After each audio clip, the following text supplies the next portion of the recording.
Muy buenas noches a todos los que nos acompañan esta noche en el foro Impacto en la calidad de vida de los pacientes con dermatitis atópica, la realidad en el Perú, que organizamos desde Evidenza Consultores con el apoyo de la Universidad Ricardo Palma y el auspicio de Sanofi. Hoy día tengo yo el honor de moderar este evento en el que nos acompañan distinguidos expositores y panelistas que los iré presentando conforme ellos vayan haciendo sus presentaciones. Pero antes de eso yo quería comentarles por qué, digamos, la razón de este foro y la importancia de visibilizar esta enfermedad. En primer lugar, la dermatitis atópica tiene una alta incidencia. El doctor Matos nos va a comentar en mayor detalle al respecto, pero además de la alta incidencia es un problema crónico que para las personas que sufren de dermatitis atópica en realidad las acompaña a lo largo de la vida. Yo específicamente tengo la experiencia de mi hija que sufre de dermatitis atópica y realmente es complicado y requiere un manejo adecuado, porque si no reciben este adecuado manejo, digamos, nos puede llevar a, perdón, se cortó un ratito, a trastornos, les comentaba, como ansiedad y depresión, y en condiciones de pandemia, en esta emergencia sanitaria, en realidad estos factores de riesgo se han intensificado. Entonces, esta noche vamos a tener la mirada desde la perspectiva epidemiológica, el panorama epidemiológico. Vamos a ver la información con la que contamos como país. Vamos a ver también la cobertura prestacional y la cobertura financiera, ¿no? Y si este financiamiento es adecuado, y allí el doctor Gutiérrez nos va a ilustrar sobre una propuesta además innovadora que tiene él para mejorar el desempeño de los recursos y para simplificar la gestión de tal manera que los recursos lleguen de manera más eficiente al paciente, que es el centro, digamos, de la discusión. Así que sin mayor introducción, quiero presentarles a nuestro primer expositor, el doctor Constantino Vila. Él es gerente de riesgos y evaluación de las prestaciones del Seguro Integral de Salud. Es el seguro más significativo en el país, en el sentido que asegura a casi 25 millones de peruanos. El doctor Constantino Vila es magíster en gerencia de servicios de salud por la Universidad de San y es médico especialista en administración de salud por la Universidad Peruana Cayetano Heredia. Él tiene amplia experiencia en cargos de dirección y administración pública, tanto en el ámbito nacional como regional. Por favor, doctor Vila, lo escuchamos. Mi nombre es Constantino Vila Córdoba, soy médico, gerente de riesgos y evaluación de las prestaciones del Seguro Integral de Salud. Vamos a disertar respecto a la cobertura prestacional para pacientes con dermatitis atópica en el Perú, en el marco de la celebración del Día Mundial de la Dermatitis Atópica. La siguiente, por favor. Pues bien, como todos sabemos, tenemos una ley marco de aseguramiento universal, un dispositivo que garantiza que todas las personas que no tienen un seguro de salud sean aseguradas e incluidas en el Seguro Integral de Salud. Asimismo, el Seguro Integral de Salud y el aseguramiento universal se basan en un plan esencial de aseguramiento universal y planes complementarios para garantizar las prestaciones y las necesidades de salud de sus afiliados. La siguiente, por favor. En este cuadro vemos cómo a través de los últimos años se ha incrementado el número de afiliados al Seguro Integral de Salud. De 20 millones el 2019, el 2020 23 millones, casi 24, y este año hasta este mes, hasta el 2 de septiembre, tenemos 26, un poquito más de 26 millones de afiliados, teniendo en cuenta que la población del Perú es 33 millones de habitantes. Eso significa que el CIS alberga, ¿no?, a cerca del 80% de la población, una población importante que debe tener una cobertura de todas sus necesidades de salud. La siguiente, por favor. En esta tabla vemos la distribución de estos 26 y un poco más afiliados al CIS, cómo están distribuidos por grupos etarios, ¿no? Menores de 5 años, de 5 a 11 años, de 12 a 17, de 18 a 29, de 30 a 59 y mayores de 60 años. Esa es la distribución de población afiliada al CIS por grupo etario. La siguiente, por favor. Sabemos bien que la dermatitis es una enfermedad inflamatoria, generalmente con curso crónico, recurrente, ¿no? Su presentación, tanto en incidencia y en prevalencia en la mayoría de países del mundo, va en aumento y tiene que ver pues con factores ambientales, factores nutricionales, factores genéticos. En el Perú se han hecho algunos estudios, ¿no?, donde se trató de medir la prevalencia. En el Instituto de Salud del Niño, por ejemplo, se mostró un 9% de prevalencia, y en otro estudio de Trujillo que hemos identificado una prevalencia en escolares de 7 años fue de 16%. Y se muestra que es más frecuente en niñas que en niños.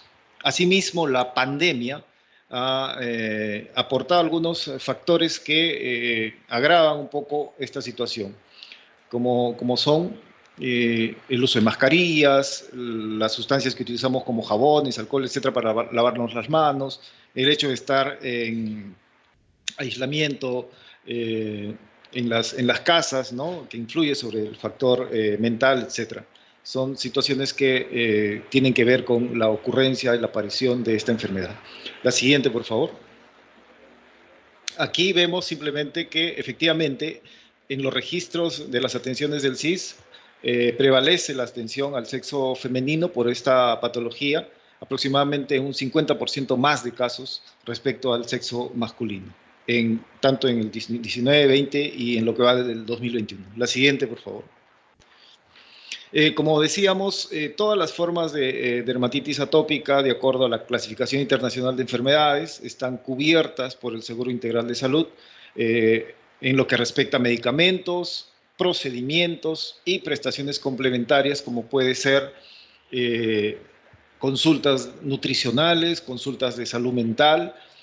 Todo eso está garantizado a través de dispositivos legales, ¿no?, como el Decreto de Urgencia 046 del 2021, donde se dispone que no debe haber un asegurado de los 26 millones que tenemos que no acceda y ser cubierto, ¿no?, totalmente por la prestación que así lo necesite.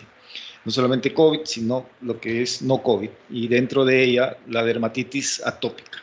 Solo para graficar, el CIS gratuito, CIS para todos, CIS independiente, el NRUS y MIPE son tipos de seguro dentro del Seguro Integral de Salud, pero todos ellos están cubiertos en la totalidad de prestaciones que puedan necesitar. La siguiente, por favor. En este cuadro simplemente se resumen mecanismos de pago que el CIS ejecuta para reconocer el financiamiento de las prestaciones que se dan en los diferentes niveles de atención. En el primer nivel y en el segundo, cuando tiene población adscrita, lógicamente el pago es per cápita o capitado, y el pago por servicio en los hospitales de nivel 2.1, 2.2 y los 3.1 y los institutos, ¿no?, que son más complejos.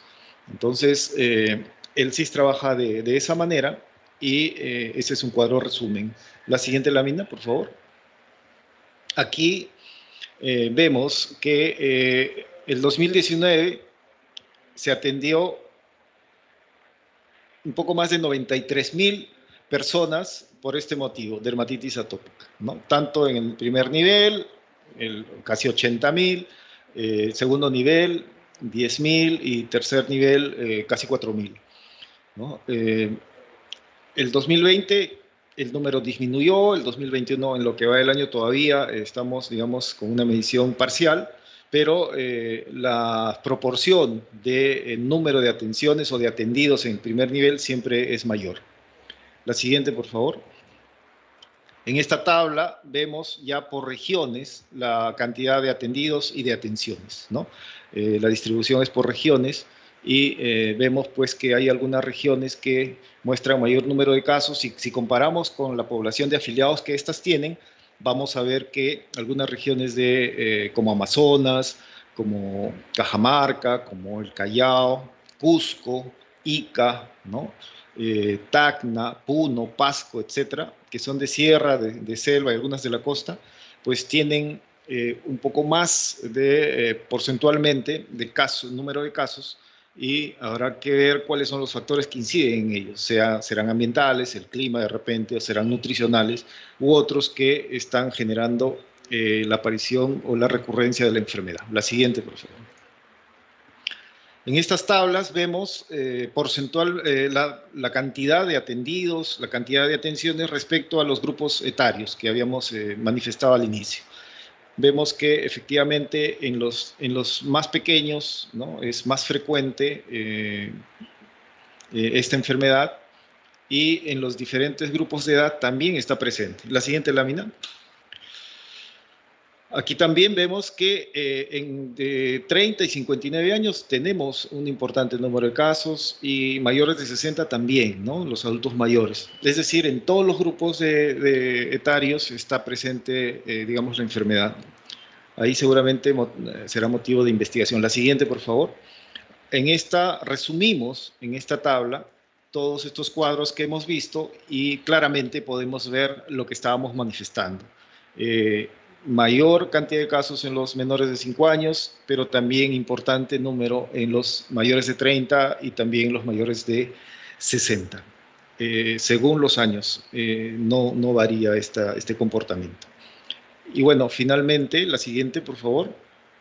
Tenemos como conclusión de que el Seguro Integral de Salud, a través de estos decretos de urgencia, el 046 y el 078, pues garantiza la cobertura integral de la dermatitis atópica y sus otras formas que están previstas en la Clasificación Internacional de Enfermedades, de los 26 millones de afiliados al SIS, ¿no? Tanto en medicamentos, en procedimientos, pero también en prestaciones complementarias como pueden ser consultas nutricionales, consultas de salud mental y otras, ¿no? Está garantizado.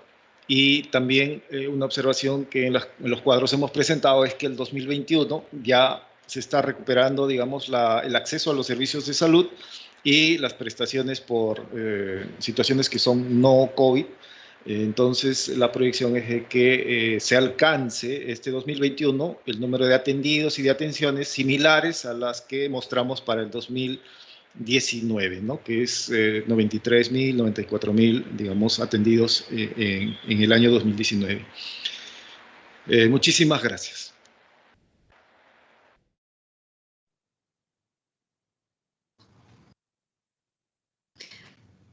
Muchísimas gracias al doctor Vila por esta presentación, que además nos hace en realidad ver que como país estamos avanzando, ¿no es cierto?, tanto en la cobertura poblacional como en la cobertura prestacional para los pacientes que tienen dermatitis atópica. Esto a raíz de la Ley Marco del Aseguramiento Universal, que ha permitido que ahora, como el doctor Vila está comentando, 26 millones de peruanos estén afiliados al Seguro Integral de Salud. Además, me ha parecido muy interesante la información que tiene el SIS, que definitivamente puede ser un insumo para las investigaciones, de tal forma que tengamos más información sobre los tratamientos, las atenciones que son más efectivas para los pacientes, y temas que definitivamente tienen que ver con el aspecto epidemiológico. A continuación, vamos a ver la presentación del doctor Edgar Matos. El doctor Matos es médico especialista en alergia, asma e inmunología. Él es magíster en biología molecular por la Universidad Mayor de San Marcos. Buenas noches, mi nombre es Edgar Matos Benamírez, soy médico especialista en alergia e inmunología. Hoy conversaré sobre un tema bastante relevante, el impacto de la calidad de vida en los pacientes que tienen dermatitis atópica. Cuando hablamos de dermatitis atópica, tenemos que entender que es una enfermedad cutánea inflamatoria crónica pruriginosa, que va a afectar no solamente a niños, sino también va a afectar a los adultos. Esta enfermedad se caracteriza porque va a tener una carga sanitaria que es no mortal.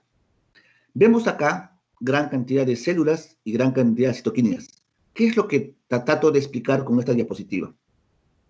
Que en la dermatitis atópica, lo que se ha visto que hay un desequilibrio fundamentalmente en estas células. O sea, vamos a tener un predominio de células TH2 con relación a estas TH1. ¿Y eso qué tiene que ver? Lo que sucede es lo siguiente, que estas células son las encargadas de poder mediar que haya un equilibrio, en este caso, en la piel.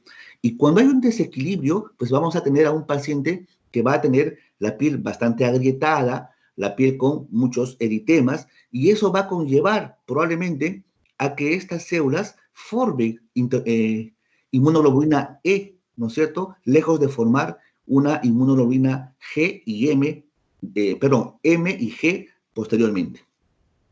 Estas citoquinas son tan importantes, por ejemplo, hemos visto que la interleuquina 31 tiene una función muy importante en el picor, en el prurito. Se ha visto que la interleuquina 4 y la interleuquina 13 tienen un papel muy importante en la disfunción de las barreras cutáneas. Hablamos acá de la linfopoyetina estromal tímica, que cuando esté incrementado, pues vamos a tener a un paciente que tenga mayor condición de dermatitis atópica. Es decir, tiene que haber un equilibrio fundamentalmente en estas células y en estas citoquinas para que el paciente esté en buenas condiciones. Y cuando hay un desequilibrio, pues tendremos un paciente que tenga una enfermedad inflamatoria cutánea. Es importante, primero, que haya una condición atópica. Esta condición atópica es el antecedente familiar que debe tener un paciente, ¿no es cierto?, de tener alguna enfermedad concomitante. Por ejemplo, una rinitis, puede ser el asma, podría ser de repente la conjuntivitis, y eso va a conllevar a que haya un incremento, como decíamos, de forma anormal de la inmunoglobulina E. Esta condición atópica, cuando se va asociado de algún factor ambiental, por ejemplo, algún tipo de irritación física, la sudoración, algún tipo de agentes como son bacterias o alergenos, eso conlleva a que este agrietamiento sea mayor. Y si encima de eso tenemos a un paciente que tiene una disminución en cuanto a la expresión de lo que es la ceramida o de lo que es la filagrina, pues vamos a tener un paciente que tenga una disminución del umbral del picor. Y por ende, estaremos ante un paciente que va a ser una enfermedad inflamatoria crónica. Esto, ¿cómo se ha manifestado en los pacientes? Pues hay que saber para eso la epidemiología. ¿Y qué nos dice? Ya en los estudios de Isaac, de fase 3, ¿no?, de hace bastante tiempo, hablábamos que la prevalencia oscilaba entre los niños de 6 a 7 años entre 0.9 y 22.5, tanto en la India como en Ecuador. Y niños mucho más grandes, pues oscilaba entre 0.2 hasta 24.6. De acuerdo a algunos reportes, en la Unión Europea la prevalencia puntual es de 4.4%.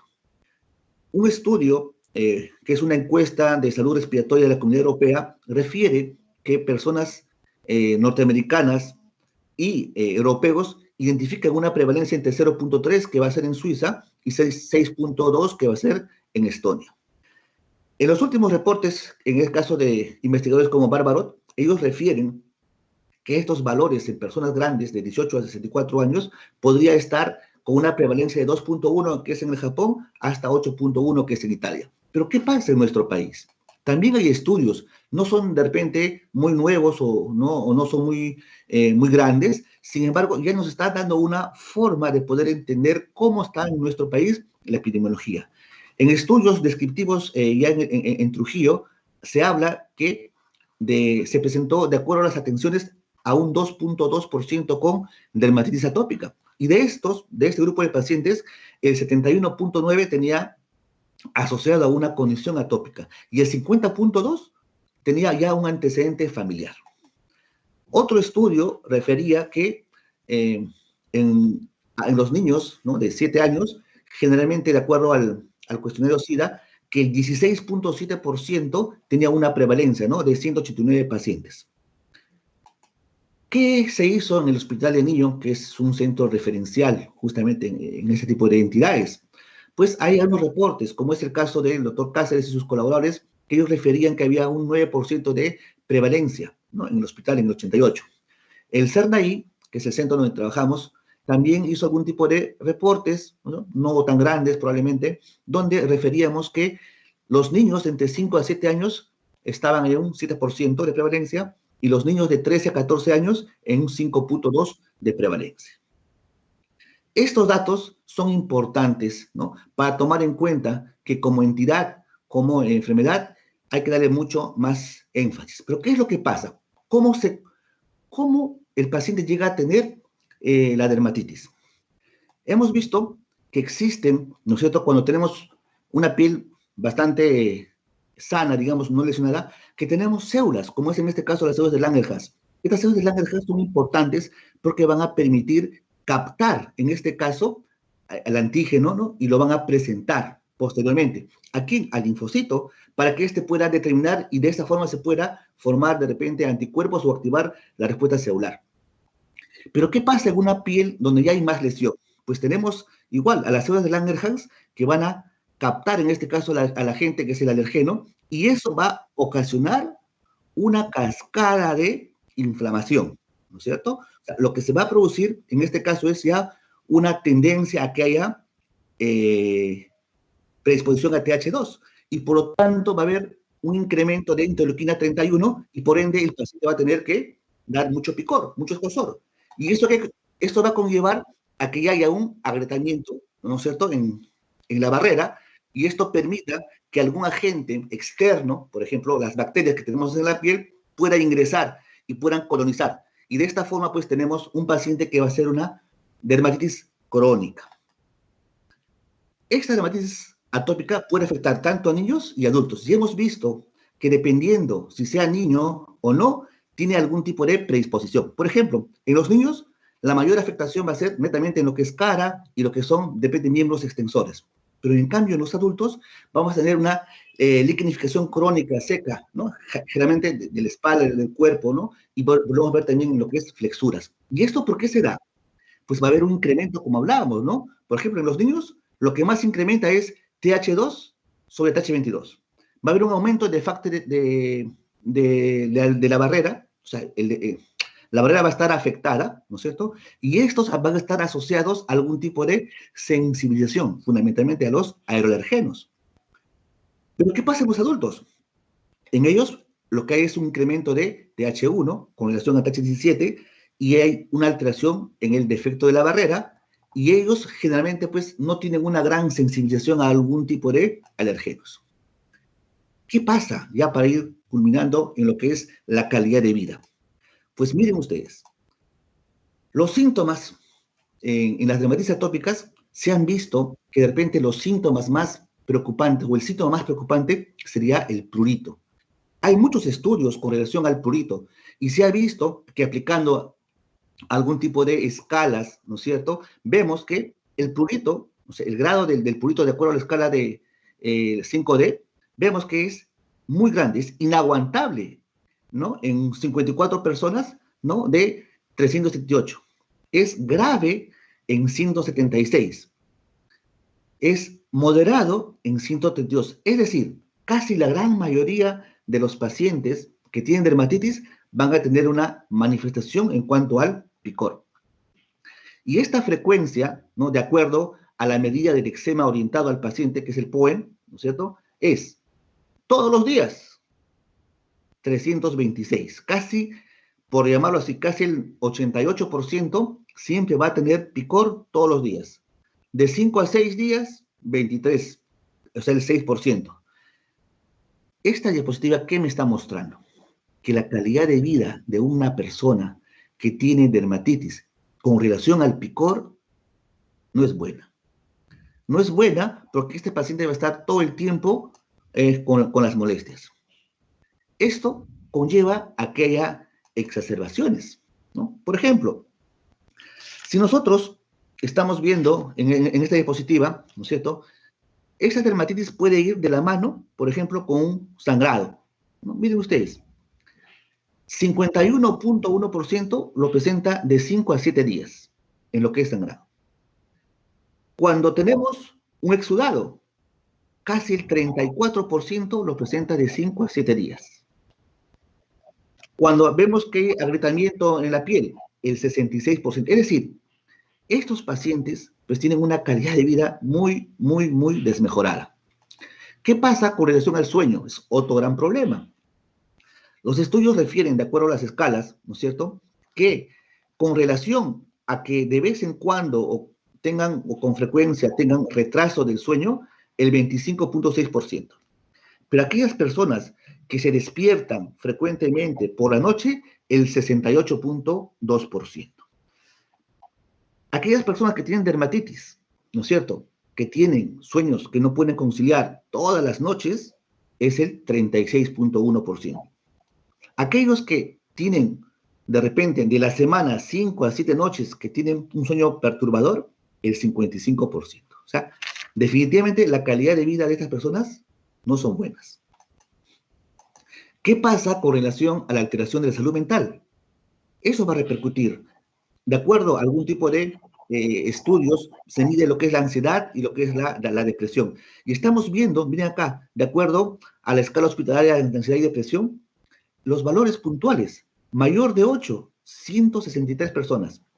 Mayor de 11, 83. Hay que entender que cuando es mayor de 8 es preocupante.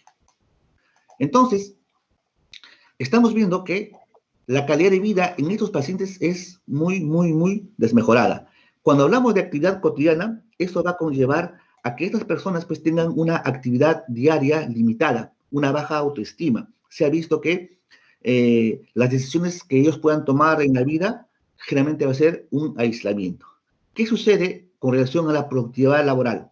Se ha visto que hay un ausentismo y hay un presentismo, ¿no? El ausentismo se ve que es de 5.3 días al año, ¿no? Y si eso lo comparamos con una persona que no tiene dermatitis, es casi 18% más. El presentismo, o sea, son personas que están presentes, pero no están trabajando como debería ser, ¿no es cierto? No dan al 100%. Esta calidad de vida puede ir asociada a otro tipo de inflamaciones, como es en el caso del asma o de repente en el caso de rinitis, ¿no?, que van asociadas y ya tienen de esta forma una mayor incidencia en lo que es la calidad de vida. Hay otras comorbilidades, ¿no? Por ejemplo, pueden estar asociadas estas a otro tipo de entidades. Es más, nosotros en inmunología vemos que muchos pacientes que debutan con una dermatitis, en realidad de fondo va con una inmunodeficiencia primaria. Entonces, conocer sobre dermatitis atópica es en realidad poder empaparse de muchas cosas que los pacientes nos van a remitir. Hablar, también, yo puedo hablar muy fácilmente. Lo importante es que podamos entender a estos pacientes cuando tienen la patología. Bueno, les agradezco a ustedes poder permitirme expresar y quedamos más adelante en la mesa redonda para poder conversar. Muchas gracias. Muchas gracias. Muy interesante, doctor Matos. Además, clarísima la explicación que nos ha dado respecto a la enfermedad, a lo que es y a lo que implica, sobre todo, la calidad de vida de los pacientes, que no solamente repercute en su sensación, digamos, de cómo se sienten en términos de picor, en términos de sangrado, sino que incluso llega a ser tan fuerte que afecta su productividad y aumenta la ausencia laboral. En realidad esto es importantísimo visibilizarlo para poder tener en cuenta, digamos, que estos pacientes necesitan una atención oportuna y un diagnóstico que les permita, digamos, un cambio en este estilo de vida, ¿no? A continuación, vamos a tener la presentación del doctor Gutiérrez. Él es magíster en salud pública por la Universidad Nacional Cayetano Heredia, la Universidad Peruana Cayetano Heredia. Él es médico cirujano por la Universidad Nacional Federico Villarreal y tiene una especialidad en gestión en salud por la Universidad Nacional Mayor de San Marcos. Por favor, doctor Gutiérrez, lo escuchamos atentamente. Muy buenas tardes. En el marco del foro digital Impacto en la calidad de vida de los pacientes con dermatitis atópica, la realidad en el Perú, permítame por favor compartir esta presentación sin antes primero presentarme. Soy el doctor Alfonso Gutiérrez Aguado, consultor de evaluaciones económicas e investigador en intervenciones sanitarias. En esta oportunidad les voy a compartir la siguiente presentación: propuestas de financiamiento, modelos de atención a pacientes con dermatitis atópica en el Perú. La siguiente. En el marco de esta propuesta de financiamiento en relación a esta problemática de dermatitis atópica, mi presentación está estructurada en plantearles y mostrarles la problemática relacionada a poder incorporarla en esta forma diferente de asignar presupuesto acá en el país, denominado presupuesto por resultados. Presupuesto por resultados, entonces, es una estrategia de gestión pública que vincula los recursos a productos. Y lo interesante dentro de todo ello es que estos productos nos permiten medir resultados en favor de la población. La siguiente. Los presupuestos por resultados tienen 4 instrumentos. El primero de ellos se le conoce como programas presupuestales. Los siguientes instrumentos están o giran en torno a este principal instrumento, como por ejemplo seguimiento o monitoreo de indicadores. Un instrumento muy importante que permite hacer el seguimiento en relación a los programas y nos permite también estimar o medir los resultados que se están logrando. No menos importante también el siguiente instrumento denominado evaluaciones independientes. Evaluaciones que se enmarcan no solo en evaluaciones de cuánto programé y cuánto ejecuté, sino también, lo más importante, el impacto que pueden tener las intervenciones vinculadas a un programa presupuestal a través de estudios como por ejemplo evaluaciones de impacto. El cuarto instrumento también relevante dentro de PPR se le conoce como incentivos a la gestión. Incentivos que se da tanto a gobiernos locales, gobiernos regionales y por supuesto gobierno nacional en relación a incentivos económicos para lograr estos resultados medibles en favor de la población.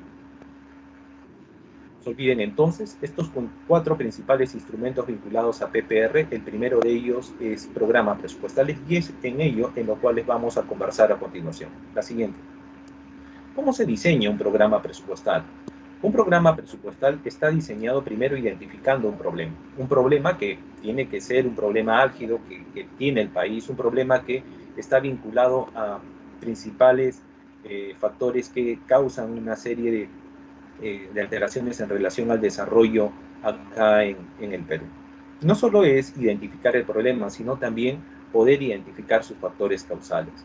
Lo interesante dentro de todo ello es que estos factores causales no es el que yo creo, yo pienso, cuánta experiencia tiene la persona que va diseñando este problema, sino que estos factores causales tienen que tener el sustento de evidencia científica. Así es, el sustento de investigación juega un rol muy importante en diseñar un programa presupuestal. No solo para identificar el problema y sus factores causales, sino también, y probablemente lo más importante, es que las intervenciones identificadas a través de estos factores causales también tienen sustento de evidencia para poder lograr estos resultados. ¿Cómo es esto? Intervenciones entonces que me permitan medir que yo voy a reducir problemas como anemia, desnutrición, tuberculosis, cáncer o enfermedades no transmisibles, entre otros, tienen que tener el sustento de investigación científica para poder luego diseñar y estructurar productos enmarcados en un programa presupuestal, productos que van a ser entregados en favor a la población. Tengan en cuenta entonces lo siguiente: el diseñar un programa presupuestal es un proceso técnico basado en el uso de evidencias tanto en la causalidad como en la efectividad de las intervenciones.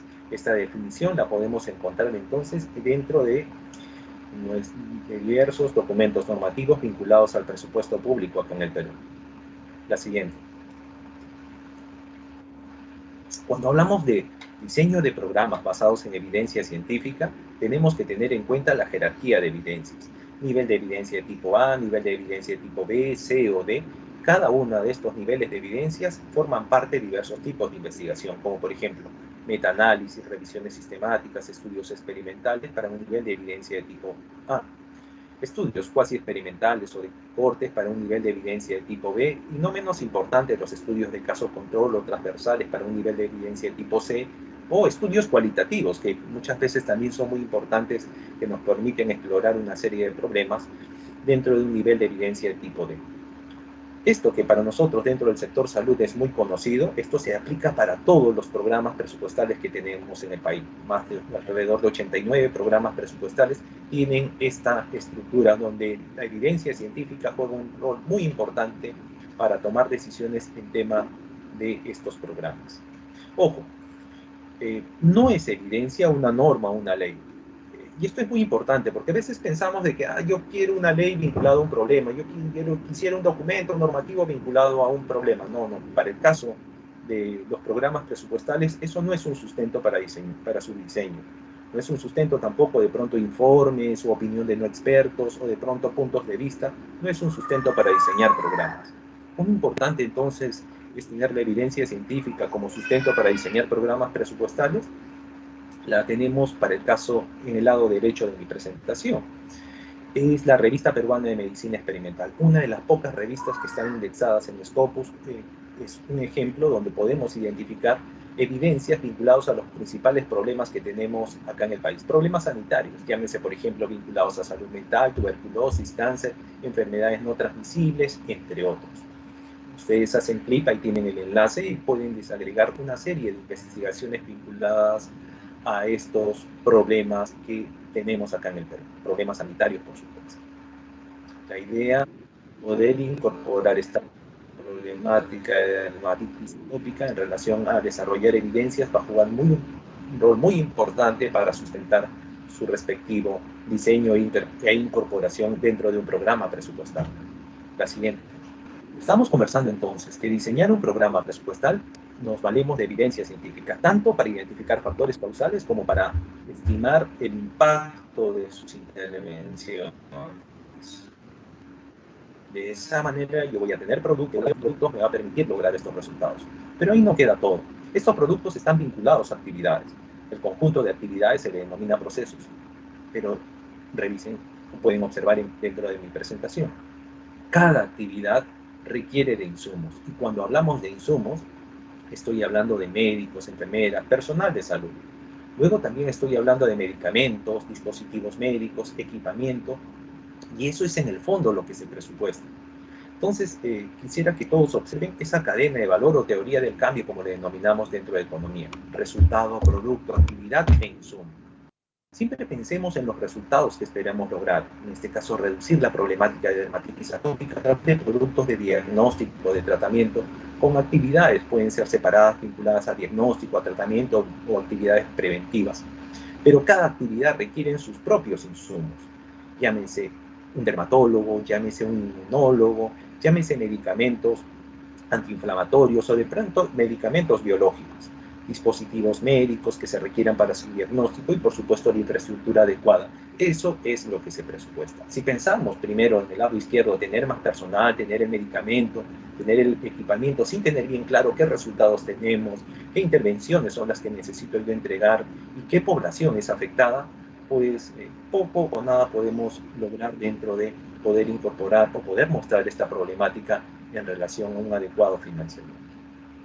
Programas presupuestales entonces que tenemos en el país es la que estoy mostrando, 10 de ellos. 9 de ellos tienen responsabilidad directa y existen otros programas que lo comparten con otros sectores, como el caso de reducción de la vulnerabilidad y desastres, que lo comparte con el Ministerio de Salud con otros. Pero lo interesante dentro de estos programas es que se abordan principales problemas de salud pública: el articulado nutricional, salud materno-neonatal, tuberculosis, VIH y SIDA, enfermedades no transmisibles. Todos ellos forman parte entonces dentro de un programa presupuestal. Todos estos programas tienen el diseño que en su momento les he mostrado, todos ellos basados en evidencia científica. Pero hasta ahí lo que hemos conversado, hemos visto, es básicamente un tema más teórico, ¿no? La importancia, eso sí, de la evidencia científica en diseñar un programa presupuestal, la importancia de poder incorporar dentro de esta teoría del cambio, esta cadena de valor, los insumos adecuados para poder desarrollar actividades, entregar productos y lograr resultados. Pero ¿de cuánto dinero estamos hablando? ¿De cuánto financiamiento es lo que cuenta el país en la actualidad? Veamos a continuación. Este es el financiamiento que tiene el Perú para este año, algo más de 17.000 millones de soles.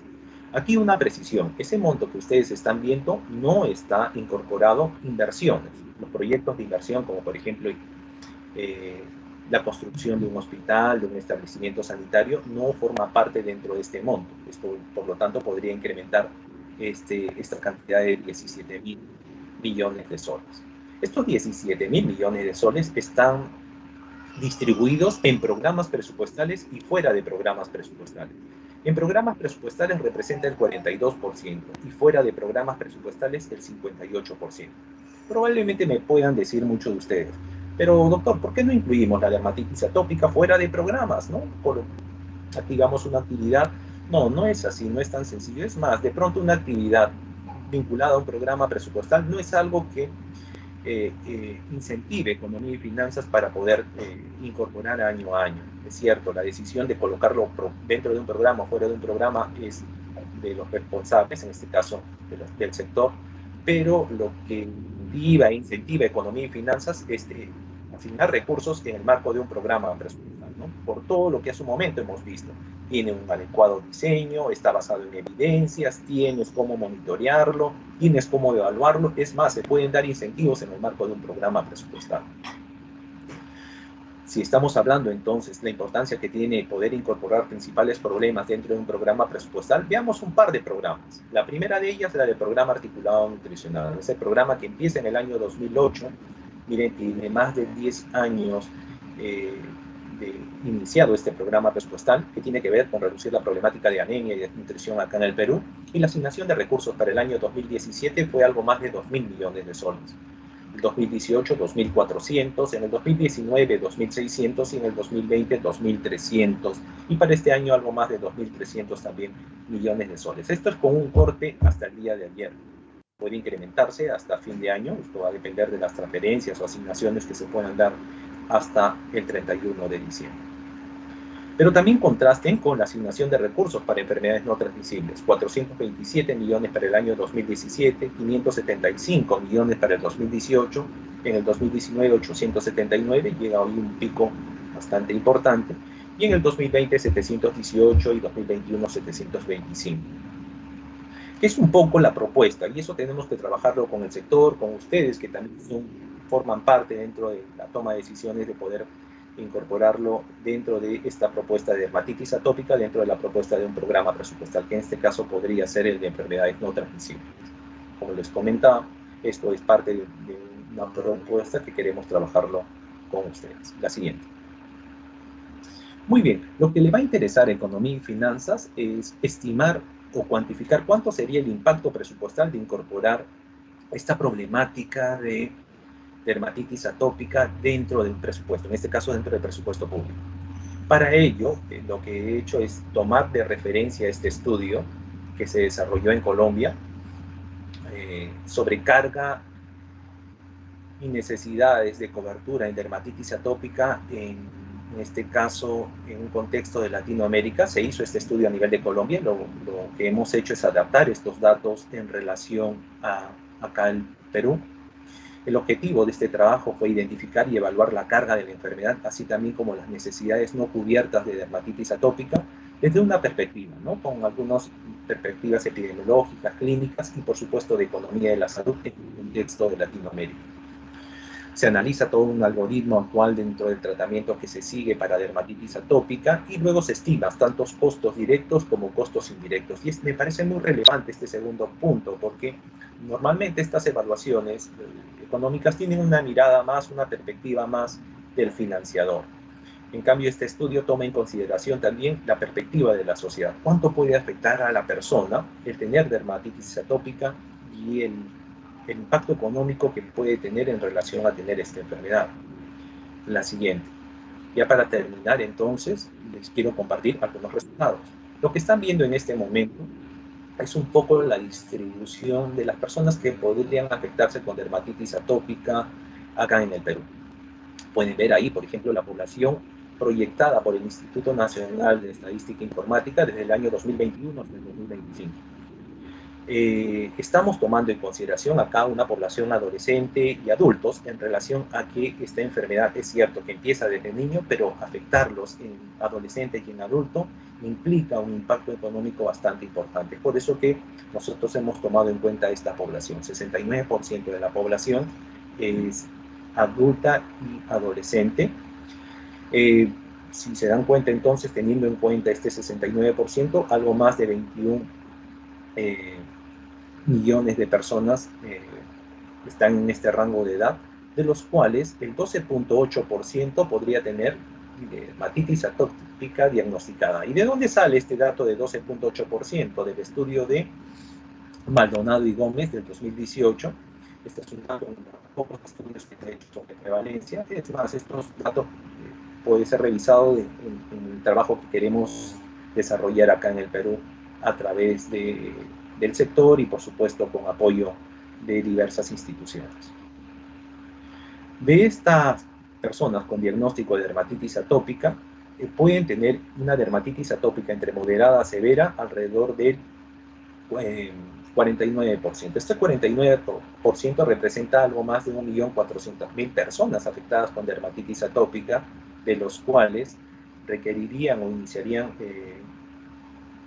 tratamiento alrededor del 29%, ¿no? Estamos hablando entonces algo más de 1 millón de personas. Y así vamos a poder identificar afectación de estos grupos poblacionales de acuerdo al inicio de tratamiento, severidad y, no menos importante, por supuesto, a uso de tratamiento biológico y de terapias avanzadas, de los cuales podríamos tener una cantidad de una población objetivo de alrededor de 700 personas en los cuales requerirían terapias avanzadas.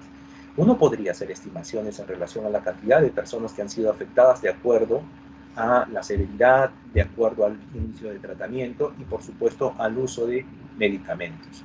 La siguiente. Este análisis, como les comentaba entonces, se hizo a través de un estudio de Colombia con un panel de expertos también de allá, y lo que hemos hecho es adaptar estos datos a la realidad peruana.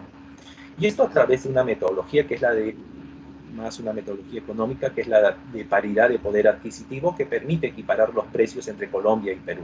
Es por eso que a continuación me permito mostrarles los costos directos e indirectos, tanto para pruebas diagnósticas, consultas médicas, interconsultas, hospitalización y, por supuesto, manejo de depresión, que se da mucho en dermatitis atópica, tanto para los diferentes estadios, ¿no? Leve, moderado, severo, o en este bloque que nosotros estamos trabajando, que es la de moderada a severa. No solo hemos medido costos directos o no solo hemos estimado costos directos, sino también costos indirectos, ¿no? Lo que puede estar afectando a la población en relación a padecer dermatitis atópica. El ausentismo, el gasto de bolsillo, son algunas estimaciones que se han hecho en relación a esta enfermedad. Sumando tanto costos directos e indirectos, es que tenemos el costo anual de las personas que padecen dermatitis atópica acá en el Perú. Para el caso de dermatitis atópica moderada severa, representaría algo más de 11.776 soles por persona afectada por dermatitis atópica en este estadio. Esto, multiplicado por supuesto por la cantidad de personas afectadas, tendríamos el impacto presupuestal que sería muy considerable para poderlo incorporar en el marco de un programa presupuestal. Ese trabajo, ese estudio es lo que queremos desarrollar de tal manera que se cuente con herramientas complementarias, por supuesto, a la parte clínica, que es muy importante, el impacto económico que tendría poder incorporar este problema en el marco de un programa presupuestal y los insumos que se requerirían para poder abordar esta problemática. Esto era lo que quería compartirles. Muchas gracias. Perdón, estaba con el micrófono apagado. Muchísimas gracias, doctor Gutiérrez. Sumamente interesante su presentación. Realmente importante comenzar a generar estadística, evidencia y saber, digamos, cuánto realmente le cuesta al paciente y le cuesta al Estado, digamos, cada asegurado por esta enfermedad. Vemos pues que en realidad si esto se tiene que financiar de gasto de bolsillo es significativo, y por eso la necesidad también de que estemos pensando en distintas alternativas que permita que haya una cobertura financiera adecuada. Yo quisiera ahora pasar a presentar a los demás panelistas. Vamos a tener una conversación bastante rica respecto a las oportunidades frente al modelo de atención de los pacientes con dermatitis atópica, además del doctor Gutiérrez, que nos acaba de ilustrar con su presentación, que además está enfocada, digamos, en financiamiento para tener resultados. Nos acompaña el doctor Galván. Él es médico especialista en alergia, asma e inmunología, con estudios de pregrado y posgrado en la Universidad Nacional Mayor de San Marcos.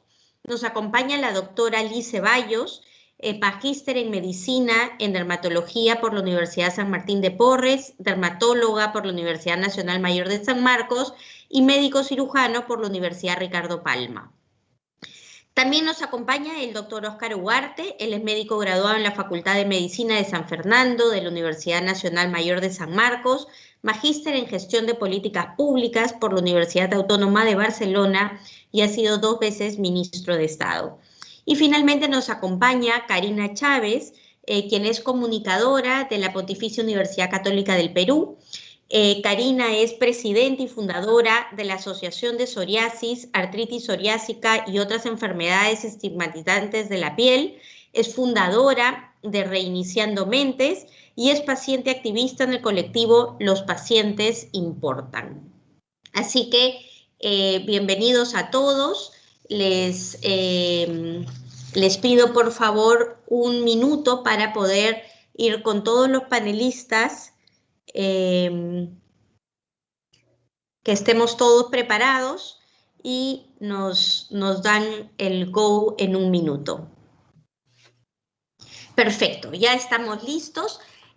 Yo quisiera empezar preguntándole al doctor Galván si es que, en su opinión, la dermatitis atópica está suficientemente diagnosticada y atendida en el país.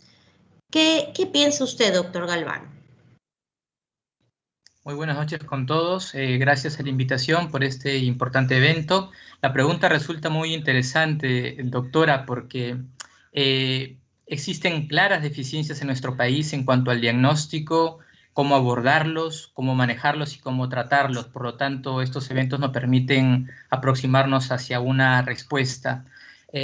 Si bien es cierto, las enfermedades alérgicas en el Perú son muy frecuentes y la dermatitis atópica también lo es, existe un grupo importante que tal vez tiene mayores consecuencias, que son las dermatitis atópica moderada y severa, lo cual exigen el tratamiento pertinente de especialistas como dermatólogos, como alergólogos, inmunólogos, y en el Perú existe una escasez de especialistas. Segundo, tenemos una gran deficiencia de guías de práctica clínica en el manejo de enfermedades alérgicas, y la dermatitis atópica también es una excepción, no tenemos una guía al respecto. Tenemos un sistema de salud fragmentado, como muchos de países en Latinoamérica, Perú también no es una excepción. Tenemos un sistema de capacitación entre médicos y colegas que recién se está formando y que falta mucho por avanzar. Creo que esas son las razones fundamentales en cuanto a hacen difícil el diagnóstico de las alergias tipo dermatitis atópica. Por el lado del tratamiento implica pues factores incluso más serios que muy bien los han hablado los expositores. El doctor Gutiérrez nos hablaba de eso, ¿no? La dificultad que se tiene a nivel de gobierno de contar con un presupuesto adecuado para poder proyectar una cobertura a estos tipos de pacientes, ¿no?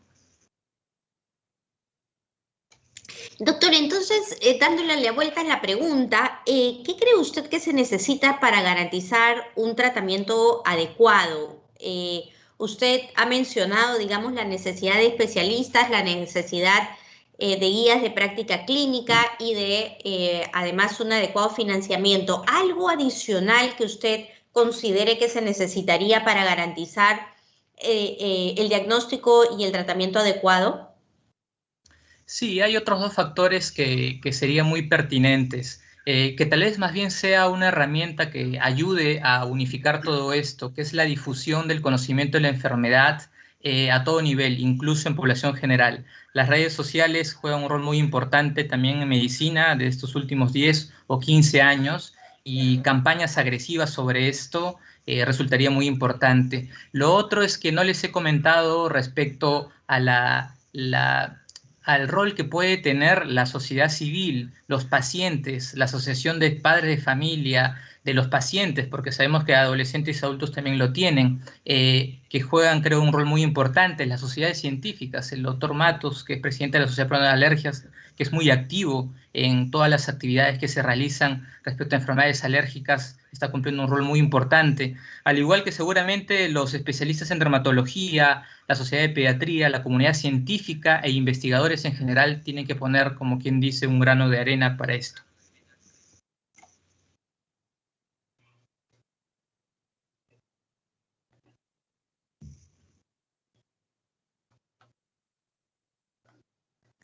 Discúlpenme.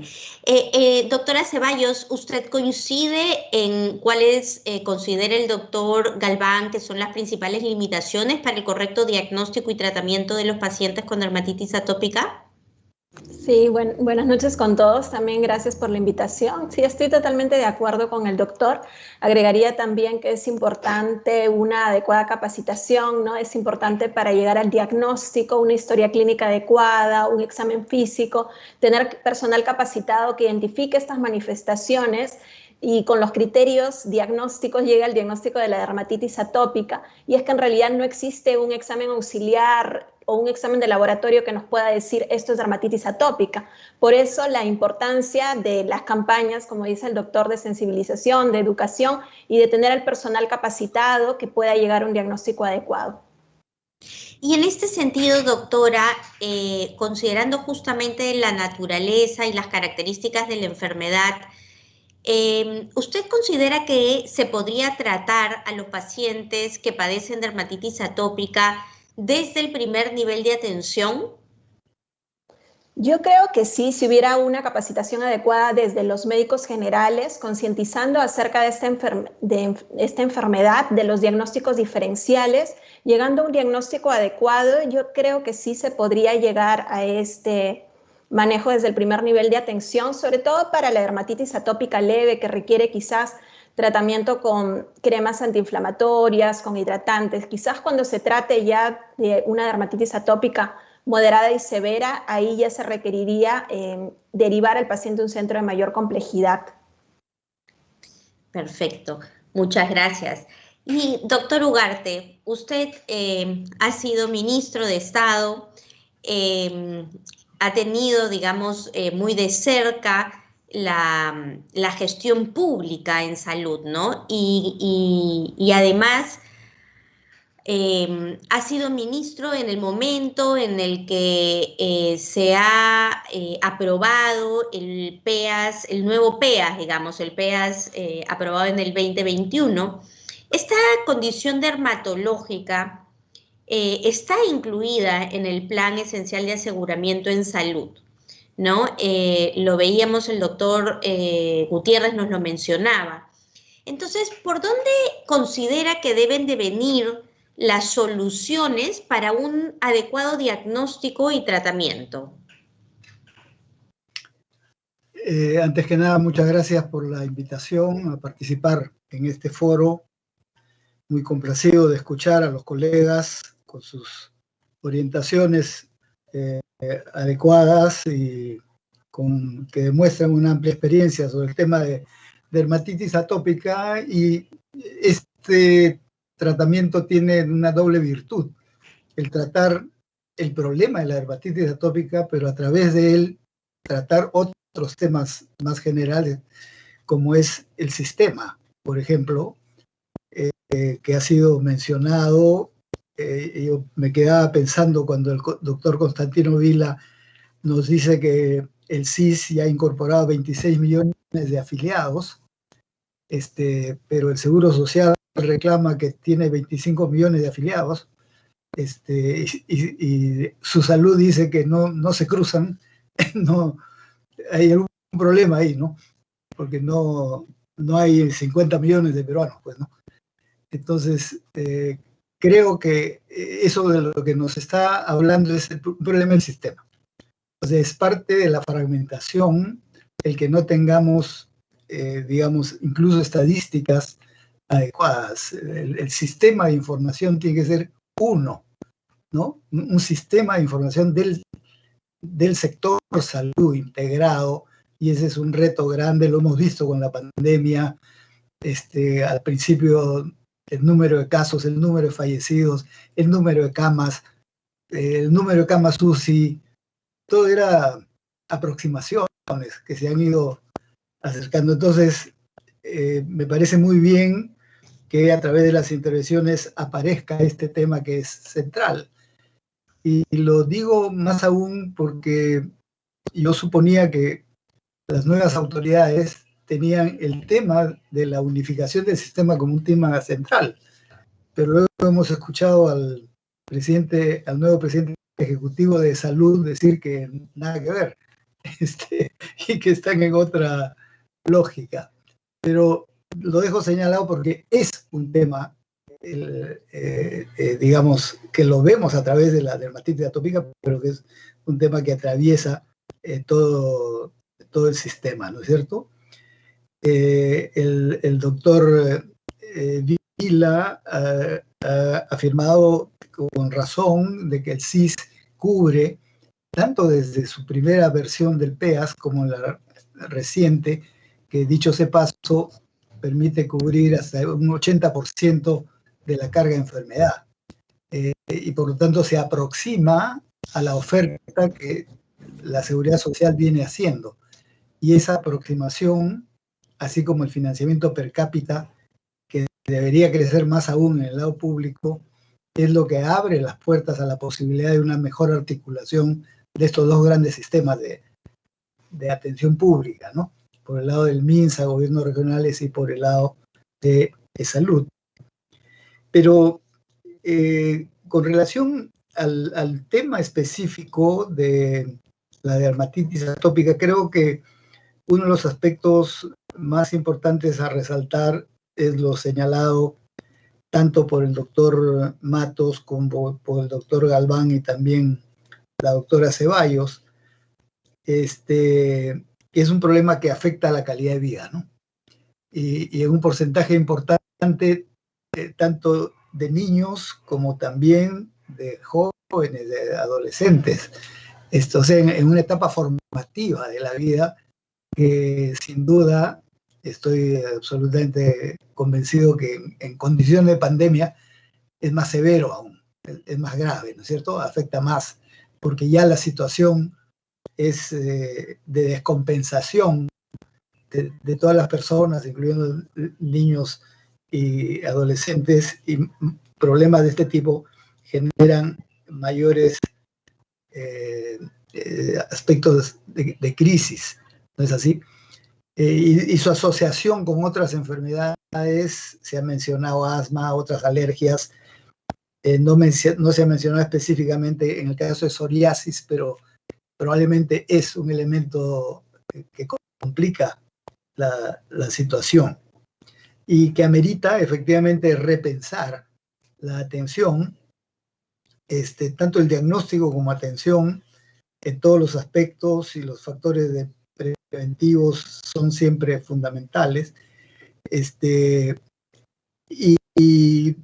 Eso nos lleva a este tema del financiamiento, que también es un tema crítico. El doctor Alfonso Gutiérrez, que tiene amplia experiencia en los programas por resultados, ha desarrollado bastante esto, pero ahí siempre queda una reflexión, no es el momento para tratarlo, porque cuanto más peperizamos, permítanme usar ese adjetivo inventado, o sea, cuanto más aplicamos presupuesto por resultados a enfermedades determinadas y acotadas, más segmentamos la atención. Esa es para mí una preocupación. Ojalá podamos conversar esto con el doctor Gutiérrez en otro momento, porque pongo nomás un dato, salvo que no he tomado bien la referencia, pero él decía y seguro que es así, me parece que debería haber un costo per cápita por paciente con dermatitis atópica de 1.700 soles año. Si eso lo elevamos al otro dato que él ha dado, que aproximadamente hay 1 millón de personas que deberían ser tratadas con dermatitis atópica, ese es el dato que no sé si lo he tomado correcto, sí, pero si fuese así, ese solo aspecto nos toma 1.700 millones de soles al año. Y el presupuesto hoy del CIS es 1.800 millones, para todo. Este año se le incrementó en 250 millones más y se ha anunciado en buena hora que en el presupuesto 2022 se le va a aumentar 500 millones más, lo que pondría en 2.000 y tantos. Pero a lo que voy es eso, ¿no? Si segmentamos la atención de todos los tipos de problemas que obviamente tienen que ser tratados, no nos alcanza. Y tiene que haber necesariamente un cruce del uso de los recursos, y por eso me parece muy bien que la doctora Ceballos haya recordado, que todos lo mencionan por supuesto, que es en el primer nivel de atención donde esto se puede tratar mejor, y solo determinados casos pasan a ser especializados en los niveles segundo y tercero. Pero es en el primer nivel de atención donde se pueden hacer sumas, pues, ¿no? De recursos humanos, de recursos de ambiente, de recursos de todo tipo, para poder hacer racional un presupuesto que permita resolver, aparte de la dermatitis atópica y las alergias, todo lo que el primer nivel puede atender, que como bien sabemos es cerca del 80% de la demanda espontánea. Me parece sumamente rico lo que ha sido planteado por los diversos colegas. Claro, no tenemos tiempo para profundizar en todo ello, pero creo que nos deja preguntas, nos deja planteamientos, y ojalá con evidencias se pueda continuar esta reflexión teniendo especialistas tan importantes como los que han intervenido. Gracias. Muchas gracias, doctor Ugarte. Entonces, la pregunta que cae de madura es para el doctor Gutiérrez. Y acá, de repente, nos gustaría que nos comente un poquito más en detalle por qué usted considera que incorporar la dermatitis atópica al programa presupuestal, específicamente de enfermedades no transmisibles, podría ser la solución. ¿Qué mejoras concretas traería eso para el paciente? En primer lugar, nuevamente, buenas noches a todos y el agradecimiento por la invitación. Siempre es importante poder compartir estas experiencias en relación a diversos problemas que tenemos en el sector. Un poco en la presentación que hice, en el marco de esta propuesta para el financiamiento de modelos de atención, si iba centrada específicamente a desarrollar evidencia para sustentar estas intervenciones. Intervenciones vinculadas a promoción, diagnóstico, tratamiento y hacer el seguimiento. O sea, por mi parte es clave poder tener el sustento de evidencia. Llámese a través de evidencias como estudios de impacto presupuestal, y previo a la de impacto presupuestal, el análisis del costo de estas intervenciones. Eso es clave. Sea poder incorporarlo dentro de un programa presupuestal, llámese a través de un producto, o de pronto poder incorporarlo dentro de alguna condición dentro del sector, el financiamiento sí o sí nos van a pedir un sustento técnico, y ese sustento técnico muchas veces no lo alcanzamos, o muchas veces no tienen una mirada netamente como país. Un estudio, un análisis de costo, es más, siempre los que se hacen tienen una perspectiva más del financiador. Algo que me pareció súper relevante de este estudio que les mostraba de Colombia, y que hicimos una equiparación para Perú. Lo que queremos trabajar es un poco con data peruana, con data, por supuesto, con especialistas acá en el país, y con epidemiología, con datos epidemiológicos propios del país. era de mostrar un poco esta problemática, no solo con una perspectiva del financiador, sino también con una perspectiva de la sociedad. Y eso es un poco lo que queremos mostrarle dentro de esa propuesta. Es cierto, ¿y dónde lo encajamos o dónde lo enmarcamos? Tenemos diversos programas presupuestales y tenemos fuera de programas. La propuesta particular propia es asignarlo dentro de un programa presupuestal y en esto de programa de no transmisibles. Con cargo, por supuesto, a poderlo conversar, con cargo a que podamos discutir, pero sí la importancia de generar evidencia, estudios epidemiológicos que no las tenemos, estudios de calidad de vida que también son muy importantes para poder mostrar esta problemática que tampoco existe acá en el país o son muy, muy limitados.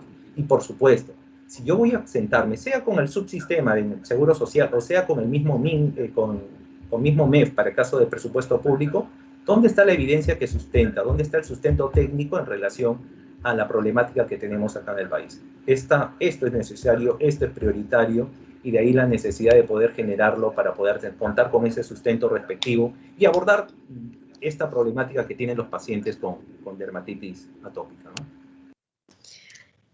Y entonces, doctor Gutiérrez, digamos, la generación de evidencia y el sustento técnico es fundamental, pero ¿qué otras medidas serían necesarias de realizar para poder efectivamente hacer realidad esta mejora en el financiamiento?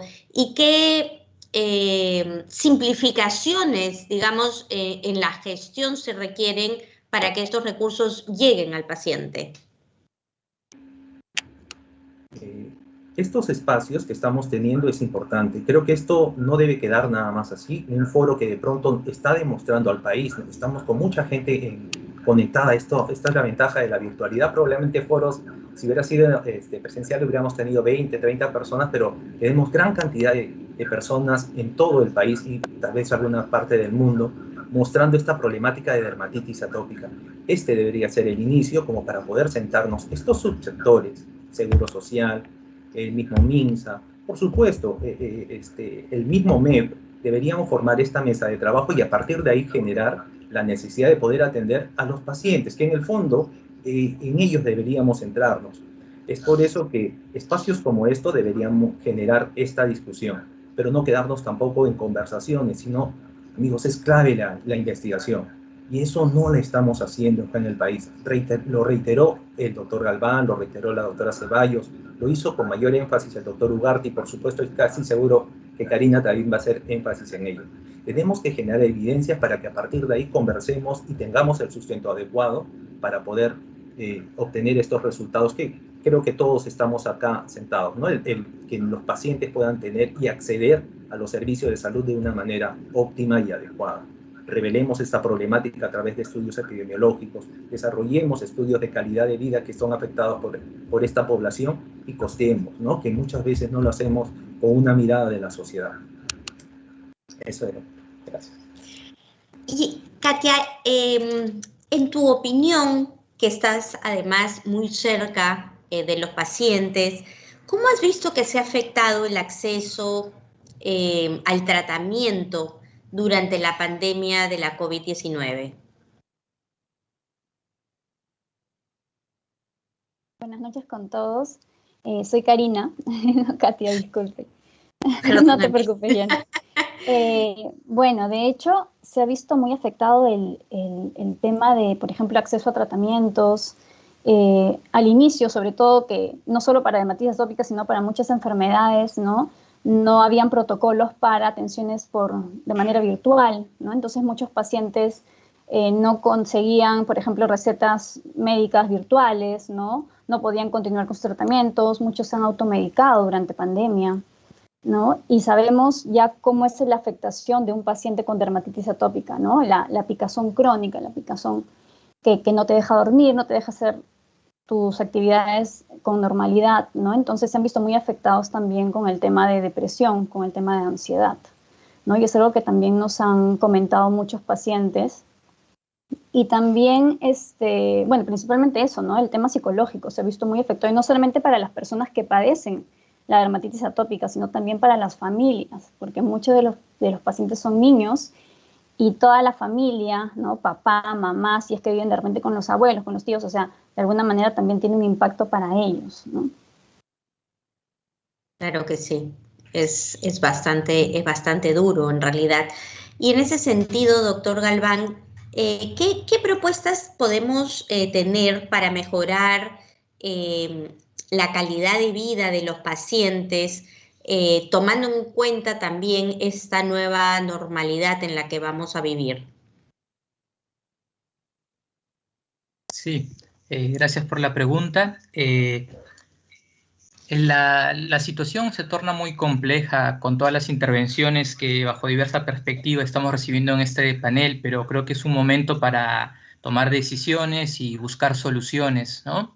Antes de responder el tema de la nueva normalidad de esta pandemia, me gustaría hacer algunos comentarios. Es urgente, y creo que este foro es el lugar propicio para decirlo, de que Perú definitivamente tiene que hacer más investigación en enfermedades alérgicas, sobre todo en dermatitis atópica. El doctor Gutiérrez hizo un cálculo de comparación con Colombia y tomó en cuenta la cifra de prevalencia de 12.8%, que es del estudio ISAC del año 2001. Estamos hablando de cifras de hace 20 años. Imagínense, y es lo único que tenemos porque es un estudio epidemiológico muy bueno, correcto, pero ya han pasado 20 años. La tendencia en el mundo es en que la dermatitis atópica viene incrementándose y cada vez es más severa. Punto número 1. Entonces, probablemente estas cifras sean mayores. Punto número 2, respecto al comentario del doctor Ugarte. Sí, es verdad, somos un país pobre, en vías de desarrollo, tenemos presupuestos de salud muy bajos, tan bajos que el doctor hizo una comparación de que si le damos tratamiento a todos nuestros pacientes con dermatitis atópica nos quedamos sin presupuesto para el resto de patologías. Pero entonces no hacer nada al respecto, yo creo que es el momento adecuado que empecemos a ver a los pacientes o hacer medicina desde la perspectiva del paciente. Y agregando lo que comentaba Karina, que es representante de madres y padres de enfermedades como psoriasis o enfermedades dermatológicas, entender la calidad de vida y el impacto que tiene en la salud en todo aspecto de estos pacientes. No solamente es ansiedad y depresión, otros desórdenes psicoemocionales, baja autoestima, que desde un punto de vista económico, que yo no tengo ninguna especialidad respecto de eso, implica en ausentismo escolar, por lo tanto se genera una baja educación para los futuros peruanos, ¿correcto? Ausentismo laboral para los que están en población económicamente activa, y se ha hecho el cálculo acaso de cuánto eso impacta económicamente en nuestro país y que por lo tanto está restando presupuesto para salud también. Es necesario y urgente hacer investigación al respecto y entenderlo en un todo. Creo que debe destinarse al menos un porcentaje y progresivamente año tras año para atender por lo menos a los pacientes más severos, más graves, porque yo que veo pacientes no solamente en Lima, sino en el interior del país, con pacientes con dermatitis atópica severa y moderada, su impacto es muy notable en su calidad de vida y el aspecto psicoemocional. La pandemia nos trae un nuevo reto. La economía se ha paralizado, esperemos que pronto se comience a recuperar.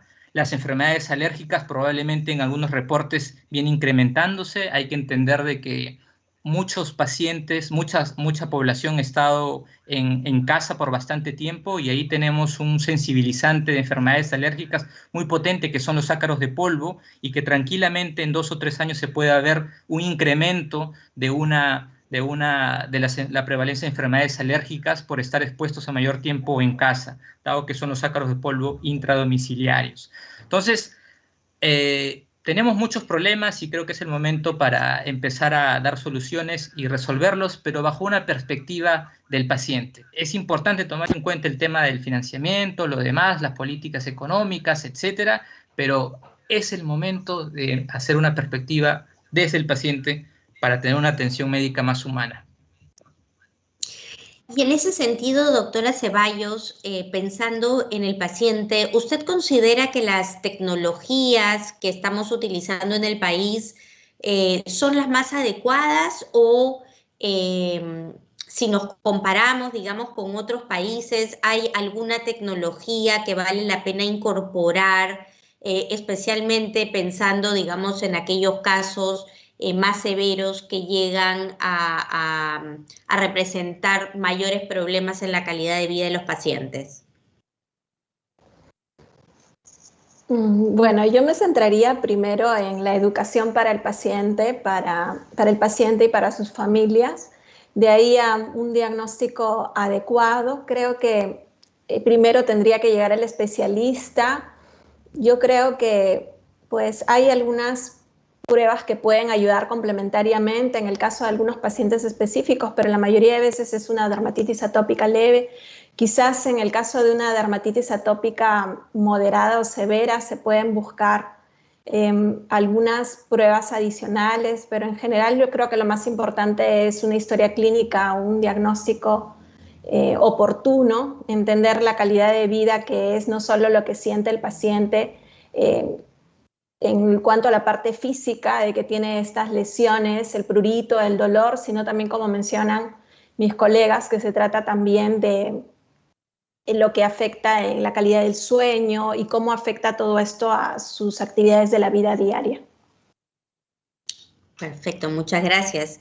Y para terminar con el panel, la verdad es que me quedan muchas preguntas. Ha sido realmente muy rico conversar con ustedes para tener un mayor entendimiento de la enfermedad, pero quería terminar con Karina haciéndote una pregunta final y es ¿qué estrategias de sensibilización tú propondrías para impulsar la participación más activa de los pacientes que tienen dermatitis atópica?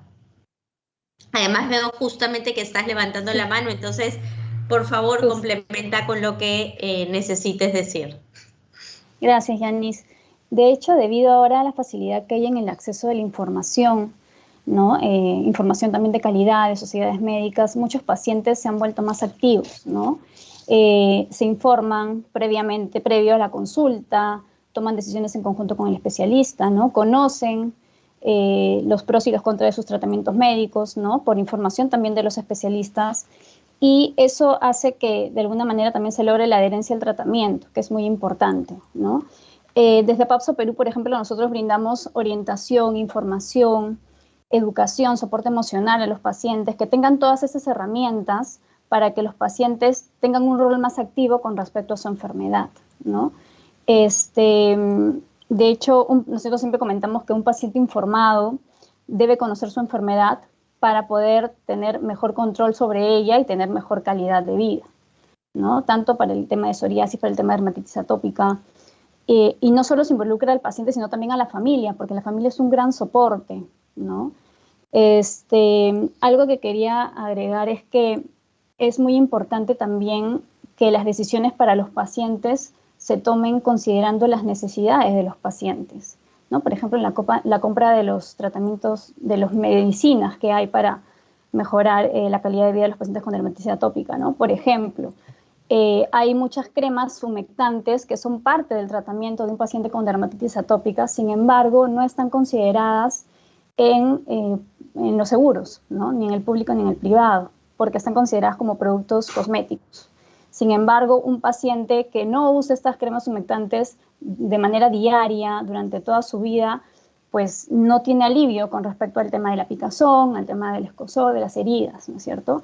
Y bueno, y así hay varios temas que sería genial, como decían, también poder tener una segunda parte de este foro, porque hay muchos puntos importantes. El tema de la data también, no hay información, como decía el doctor Ugarte, no hay información, no hay un registro nacional de pacientes. Recién se está desarrollando uno para enfermedades raras y huérfanas, pero todavía no hay mucha información al respecto, ¿no? Entonces eso lo hemos visto cómo es que ha afectado todo el tema de pandemia, todo el tema de la vacunación, ¿no? Al no saber de repente qué enfermedades dar prioridad para la vacunación contra el COVID, a cuáles no, cuántos sabían, ¿no? Bueno, todos esos problemas han saltado ahora por pandemia. Y eso quería comentar, más que todo, no tomar decisiones para los pacientes sin conocer las necesidades de los pacientes. Muchas gracias. Importantísimo. Para respetar los tiempos, yo quisiera cerrar acá la discusión en el panel. He ido tomando nota de lo que ustedes han planteado, de las necesidades que han ido comentando. Y yo quisiera, antes de terminar, pasar a leer, digamos, esas notas que tengo, proponer compartirlas con ustedes para que de repente las puedan complementar, y una vez que estén complementadas y con los aportes de ustedes, ponerlo, digamos, en manos de todas las personas que están interesadas, de las autoridades, y que realmente podamos tomar acciones en favor de los pacientes, ¿no? Entonces, lo primero que he anotado es que es muy importante contar con un solo sistema de información que permita conocer la información desde los pacientes, empezando por el Registro Nacional de Pacientes, para poder tener estudios que nos lleven a entender cuál es la prevalencia, la incidencia de la enfermedad, pero también desde la oferta, como decía el doctor Ugarte, que tiene que ver con todos los recursos que están disponibles, como recursos humanos, tratamientos, etcétera, que están disponibles en el sistema, ¿no? En un solo sistema.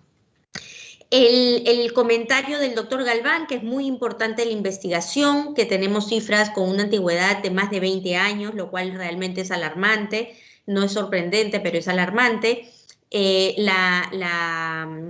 La estadística en el mundo ha ido cambiando, se sabe que ha ido aumentando la prevalencia, y entonces en ese sentido se necesita ir generando data nacional para tomar decisiones, ¿no? Si no, vamos un poco a ciegas. Ya en relación de la cobertura y de la prestación, es importante garantizar la oferta de servicios de salud que permita un adecuado diagnóstico y tratamiento de acuerdo a lo que ya está establecido en el Plan Esencial de Aseguramiento en Salud. Este plan contempla, ¿no?, como derecho a la atención de estas condiciones dermatológicas, pero no necesariamente se refleja de manera efectiva en la prestación de salud. La doctora Ceballos comentaba que la atención debe iniciarse y centrarse en el primer nivel de atención, ¿no? Que los médicos generales, si se les da la capacitación y se enseñan las adecuadas competencias sobre los criterios diagnósticos y su correcto tratamiento, deberían poder controlar a tiempo la mayoría de casos. Además, esto implica, por supuesto, llevar programas de capacitación para el desarrollo de estas competencias a médicos y profesionales de la salud. La disposición de las tecnologías necesarias están, digamos, al alcance en el país. Digamos, no necesariamente se requieren incorporar nuevas tecnologías, sino que las que ya están incorporadas, que estén disponibles para que los médicos puedan intervenir a tiempo. En relación al financiamiento, el doctor Gutiérrez ha comentado que es muy necesario ir generando la evidencia que permita el sustento técnico para ver si puede ser una alternativa incorporarlo en algún programa presupuestal para garantizar los recursos tanto para la prevención como para el tratamiento de la dermatitis atópica. El doctor Ugarte ha puesto sobre la mesa también la posibilidad que a través de los programas presupuestales se esté segmentando mucho el financiamiento, lo cual haría que en el camino, digamos, se pierdan recursos que si miramos al paciente de manera, digamos, si ponemos al paciente al centro del sistema, no como una persona que tiene distintos requerimientos de salud, los recursos podrían ser mejor utilizados. En términos de educación y sensibilización, que es un tema que lo han comentado tanto Karina como la doctora Ceballos, la educación del paciente y su entorno es clave para garantizar el control y manejo adecuado de la enfermedad. Esto va desde instruir al paciente y a su familia sobre la dermatitis atópica, así como la sensibilización sobre la importancia de adoptar hábitos de autocuidado, aspectos esenciales del tratamiento, y también de que sea el paciente el que sea parte, digamos, de lo que después va a recibir, ¿no? Y estas intervenciones son muy importantes en este contexto de emergencia sanitaria por el mismo estrés, y los cambios en los estilos de vida que se han generado, que en muchos casos han intensificado estos factores de riesgo emocionales, ¿no? Que hacen que los pacientes con dermatitis atópica tengan inconvenientes que pueden ser severos. Eso es lo que yo he podido apuntar en este foro. Nuevamente, muchísimas gracias a todos los expositores y a los panelistas y a todas las personas que nos han acompañado. Vuelvo a comentar, esto se los voy a pasar para que ustedes puedan complementar, digamos, con sus visiones particulares y después lo haremos llegar, digamos, a las personas interesadas. Muchísimas gracias a todos y buenas noches.